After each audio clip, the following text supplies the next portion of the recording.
নমস্কাৰ বন্ধু বান্ধৱীসকল, Deepika kitchen and ব্লগছৰ অন্য এটি ভিডিঅ'লৈকে আপোনালোক সকলোকে পুনৰবাৰ আদৰণি জনালোঁ।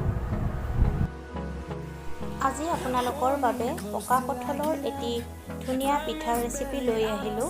আশা কৰোঁ আপোনালোকে এই ৰেচিপিটো চাই ভাল পাব, আৰু যদিহে ভাল পায় তেন্তে ভিডিঅ'টোত লাইক, কমেণ্ট, শ্বেয়াৰ আৰু চেনেলটো ছাবস্ক্ৰাইব কৰি কাষতে থকা বেল আইকনটো অন কৰি থ'বলৈ একেবাৰে নাপাহৰিব। তেন্তে আহকচোন কঁঠালৰ পিঠাৰ ৰেচিপিটো বনোৱা আৰম্ভ কৰোঁ। ইয়াৰ বাবে কঁঠালখিনি গুটি আঁতৰাই মিক্সিত দি দিব আৰু এটা ধুনীয়া পেষ্ট বনাই ল'ব প্ৰথমতে।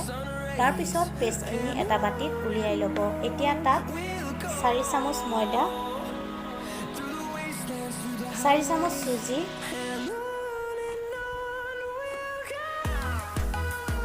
আৰু 4 চামুচ পিঠাগুড়ি দি দিব লাগিব। এতিয়া সোৱাদ অনুসৰি নিমখ দি ভালকৈ মিহলাই ল'ব।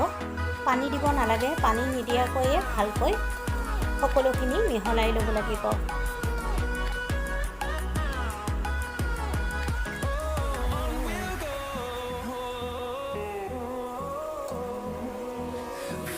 আপোনালোকে যদি এনেকৈ কঁঠালৰ পিঠা বনাই খোৱা নাই, এবাৰ মোৰ এই পদ্ধতিত নিশ্চয় বনাই খাই চাব।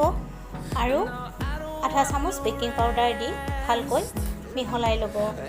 বেকিং পাউডাৰটো পিঠাটো বনোৱাৰ আগে আগে দি দিব। কেৰাহী এটা গৰম হ'বলৈ দি তাত ৰিফাইন তেল দি দিব আৰু তেলখিনি ভালকৈ গৰম হ'বলৈ দিব। তেলখিনি যেতিয়া ভালকৈ গৰম হ'ব তেতিয়া চামুচেৰে অলপ অলপ মিশ্ৰণ দি দিব আৰু পিঠাবোৰ ৰঙচুৱাকৈ ভাজিব লাগিব।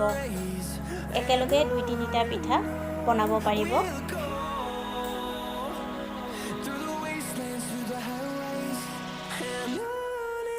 দুইটা পিঠি সোণোৱালী ৰং হোৱালৈকে ভাজিব লাগিব।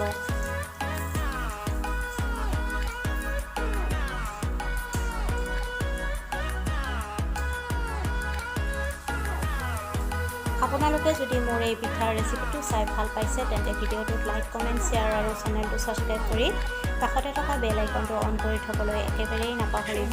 এয়া দেখিলেনে কঁঠালৰ পিঠা ৰেডি হৈ গ'ল।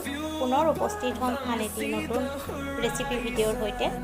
আজিলৈকে আহিলোঁ। ভিডিঅ'টো আপোনালোকে শেষলৈকে চোৱাৰ বাবে আপোনালোকক বহুত বহুত ধন্যবাদ জনালোঁ।